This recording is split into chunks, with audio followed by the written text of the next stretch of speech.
अगर आप भी 2026 में कोई ऐसा बिजनेस शुरू करना चाह रहे हैं जिसमें भी हाल फिलहाल में इंडिया में कोई भी काम ना कर रहा हो और साथ ही साथ में वो बिजनेस आइडिया प्रॉब्लम भी सॉल्व करे, क्योंकि देखिए अगर हम हमारे बिजनेस के अंदर प्रॉब्लम सॉल्व करते हैं तो पैसा तो ऑटोमेटिकली आ ही जाता है। सो आज के वीडियो के अंदर मैं आपको बताने वाला हूं 4 ऐसे बिजनेस आइडिया जिनको अगर आप चाहे तो 2026 में शुरू कर सकते हैं। अब देखिए इन चारों में से जो तीसरे नंबर का बिजनेस आइडिया है वो पर्सनली मेरा फेवरेट है। मैं आपसे रिक्वेस्ट करूंगा पूरा वीडियो देखिए और चारों में से आपको कौन सा पसंद आया नीचे कमेंट बॉक्स में लिख के बताना। अब वीडियो शुरू करूं उससे पहले वीडियो को लाइक कर दीजिए और चैनल को सब्सक्राइब करके रखिए ताकि जब भी कोई नया बिजनेस आइडिया से रिलेटेड, फ्रेंचाइजी बिजनेस अपॉर्चुनिटी या पर्सनल फाइनेंस से रिलेटेड कंटेंट इस चैनल के ऊपर अपलोड हो उसका नोटिफिकेशन आपको सबसे पहले मिल जाए। सबसे पहला बिजनेस आइडिया पानी से रिलेटेड है। देखिए दोस्तों, आप जहां कहीं भी रहते होंगे उसके आसपास में अगर आप नजर घुमाएंगे तो हर जगह पे पानी को स्टोर करने के लिए स्टोरेज टैंक का इस्तेमाल होता है। चाहे हाउसिंग सोसाइटीज हो, चाहे हमारा घर हो, कॉलेज, यूनिवर्सिटी, स्कूल, हॉस्पिटल, हर जगह पे पानी को स्टोरेज टैंक के अंदर ही इंस्टॉल करते हैं। लेकिन अगर मैं आपसे एक सवाल पूछूं, ये जो स्टोरेज टैंक होता है इसको कितने टाइम में क्लीन किया जाता है? तो आप में से कई सारे लोग तो ये सोच रहे होंगे कि यार मैंने मेरी सोसाइटी के अंदर कभी स्टोरेज टैंक को क्लीन करते हुए देखा नहीं होगा, क्योंकि देखिए ये रेगुलरली क्लीन नहीं होता है। इसको क्लीन करने में कभी 1 साल, 2 साल, 3 साल,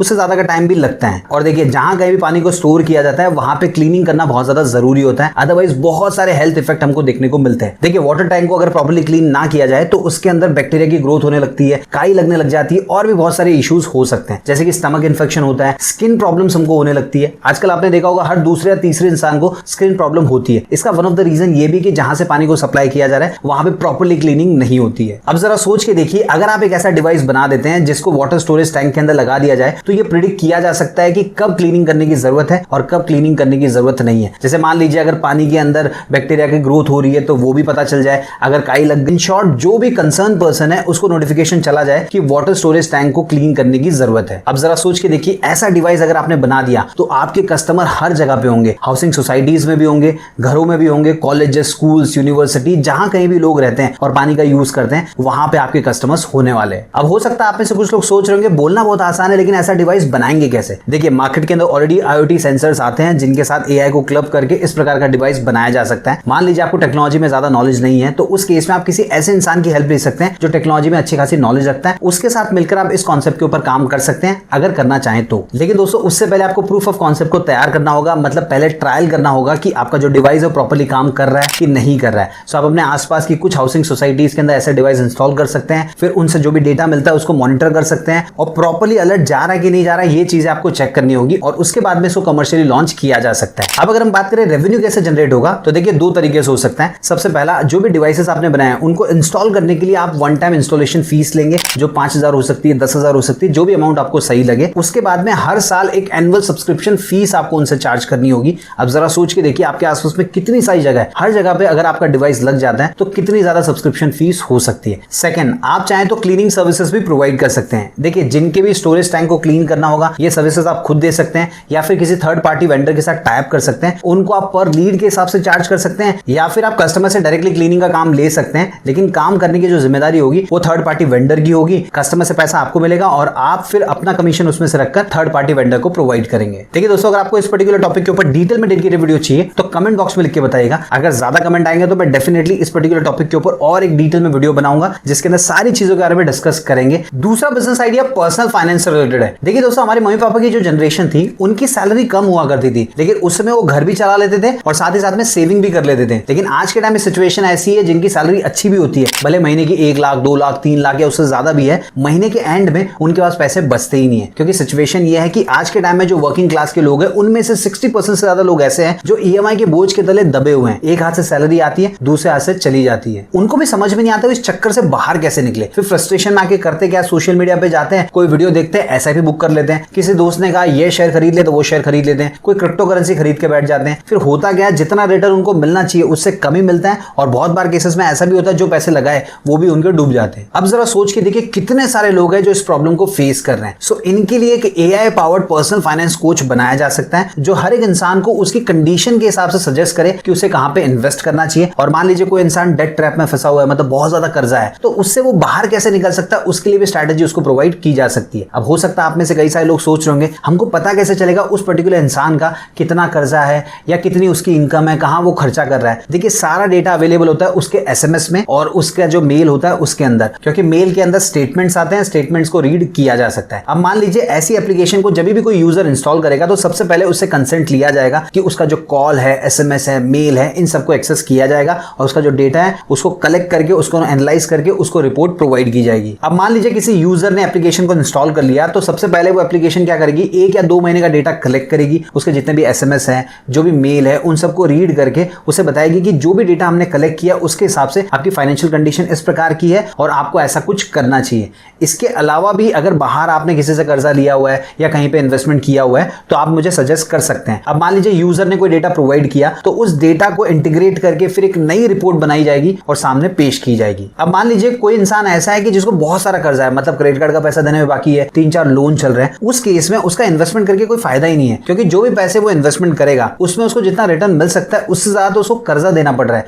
मतलब आज के टाइम में अगर उसने कहीं से लोन लिया होगा तो कम से कम 14-15% का वो ब्याज भर रहा होगा। अगर क्रेडिट कार्ड के ऊपर चल रहा है तो 36% तक चला जाता है और उसको रिटर्न मिलेगा तो कितना मिलेगा, 10%, 12%। तो इन्वेस्टमेंट करके कोई मतलब नहीं। तो उस केस में पर्सनल फाइनेंस कोच क्या करेगा, उसको सजेस्ट करेगा कि आप इन्वेस्टमेंट मत कीजिए, आप ये स्ट्रेटजी अपनाइए, सबसे पहले जो भी पैसे आपके बाकी है उनको जल्दी से जल्दी खत्म कीजिए और उसके बाद में आप इन्वेस्टमेंट की तरफ जा सकते हैं। इसके अलावा मान लीजिए कोई ऐसा इंसान है जिसके पास पैसे तो हैं लेकिन आने वाले टाइम में उसके घर में कोई शादी आने वाली है या कोई बड़ा फंक्शन आने वाला है जहां पे उसको पैसे की जरूरत पड़ने वाली है, तो उस केस में जो पैसा है उसको कहां पे इन्वेस्ट किया जाए जिसपे थोड़ा रिटर्न भी मिल सके और साथ ही साथ में पैसे को कभी भी लिक्विडेट भी किया जा सके। इसके अलावा दोस्तों इसी एप्लीकेशन में आप कुछ और भी फीचर्स प्रोवाइड कर सकते हैं, जैसे कि टैक्स सेविंग से रिलेटेड, तो जो भी वो पैसा कमा रहा है उसमें टैक्स कैसे बचा सकता है, क्या क्या ऑप्शन हो सकते हैं वो सजेस्ट करेगा। इसके अलावा अगर आप चाहें तो लीगल डॉक्यूमेंट्स को रीड करने वाला भी एक ऑप्शन प्रोवाइड कर सकते हैं। जैसे मान लीजिए कोई एग्रीमेंट है या कोई भी लीगल डॉक्यूमेंट है तो उसको पढ़ने में बहुत ज्यादा तकलीफ होती है, तो सिंपली अगर उसको अपलोड कर दिया जाए तो जो AI होगा वो उसको अच्छे से रीड करेगा, उसका क्या एक्चुअल में मतलब है वो बताएगा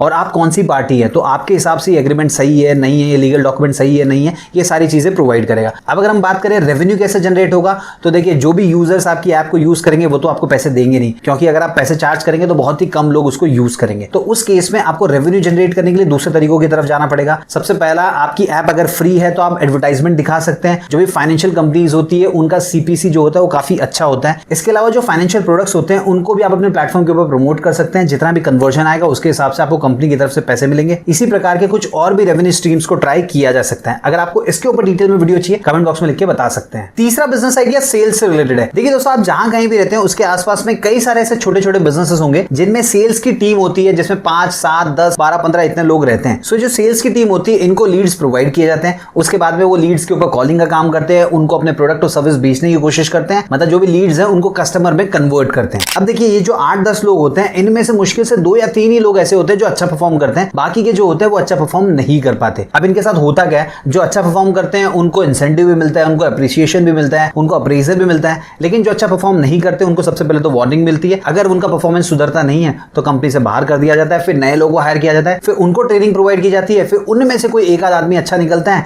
और बाकी के लोगों को फिर से टर्मिनेट किया जाता है, फिर से नई हायरिंग होती है और ये जो प्रोसेस होता है छोटी छोटी कंपनीज में चलते रहता है। अब देखिए जब भी नए लोगों को हायर करना होता है, उनको ट्रेनिंग प्रोवाइड करनी होती है और उसके बाद में उनको टेस्ट करना होता है, इसमें अच्छा खासा पैसा वेस्ट होता है। लेकिन दोस्तों जरा सोचिए, जो 2-3 लोग हैं जो अच्छा परफॉर्म कर रहे हैं, कस्टमर्स को कन्वर्ट कर पा रहे हैं, उनके कॉल्स को अगर मॉनिटर किया जाए और पैटर्न फाइंड आउट करने की कोशिश की जाए कि एग्जैक्टली वो ऐसा क्या बोलते हैं जिसकी वजह से कस्टमर हाँ बोल देता है प्रोडक्ट या सर्विस खरीदने के लिए। अगर वो पैटर्न मिल जाए, उसी पैटर्न की ट्रेनिंग दूसरे लोगों को प्रोवाइड की जाए और उनको रेगुलर फीडबैक दिया जाए तो उनको भी इंप्रूवमेंट करवाया जा सकता है। लेकिन सबसे बड़ी प्रॉब्लम क्या होती है, मान लीजिए एक कंपनी है जिसमें 10 से 15 लोग काम कर रहे हैं, एवरी डे अगर एक सेल्स पर्सन 100 कॉल लेता है तो दिन के हो जाते हैं 1000 से 1500 कॉल। अगर इनको मैन्युअली मॉनिटर करने जाए तो नेक्स्ट तो इम्पॉसिबल है, लेकिन AI की मदद से ये चीज पॉसिबल है। अब जरा सोचिए, आप एक ऐसा सिस्टम बिल्ड करते हैं जिसके अंदर जो सेल्स पर्सन है जितने भी कॉल्स करते हैं सारे के सारे वहां पे सेव हो जाते हैं। उसके बाद में AI क्या करती है, उन सारे कॉल्स को सबसे पहले तो स्पीच से टेक्स्ट के अंदर कन्वर्ट करती है, फिर उनको एनालाइज करती है, पैटर्न फाइंड आउट करने की कोशिश करती है कि क्या चीज ऐसी बोली गई जिसकी वजह से कस्टमर ने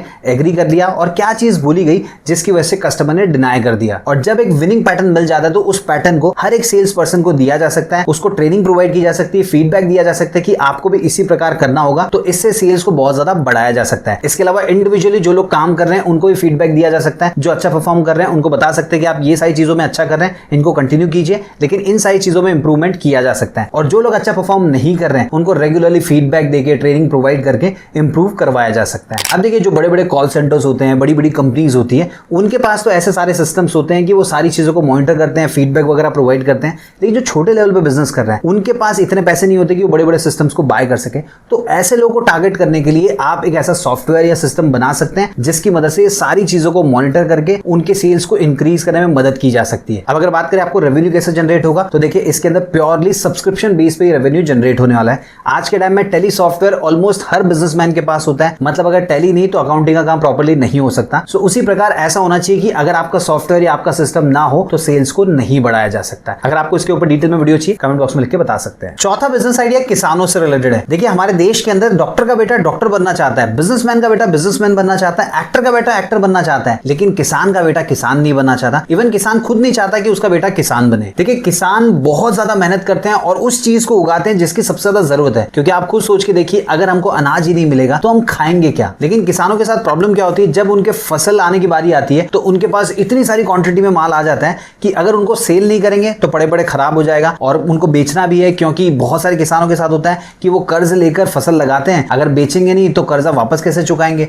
और बहुत बार ऐसा भी होता है कि बारिश आ जाती है या एनवायरमेंट कंडीशन ऐसी हो जाती है कि उतनी अच्छी फसल आ नहीं पाती, तो जितना पैसा उन्होंने लिया है, जैसे मान लीजिए 2 लाख रुपए का कर्जा लेकर फसल लगाई है तो 2 लाख रुपए भी रिकवर नहीं हो पाते। अब जरा सोच के देखिए अगर किसान को यह पता चल जाए उसकी जमीन में क्या क्या चीजें उगाई जा सकती है और जो चीजें उगाई जा सकती है उनकी मार्केट में कितने डिमांड है और कितनी सप्लाई है, तो जिस चीज की डिमांड सबसे ज्यादा है लेकिन सप्लाई कम है तो किसान वही चीज उगाएगा, ताकि उगाने से पहले ही उसे पता होगा कि जो मैं उगा रहा हूं वो जल्दी बिक जाएगी। अब आप में से कई सारे लोग सोच रहे होंगे ये कैसे पॉसिबल हो सकता है, अगर ऐसी चीज पॉसिबल होती तो ऑलरेडी हो चुकी होती।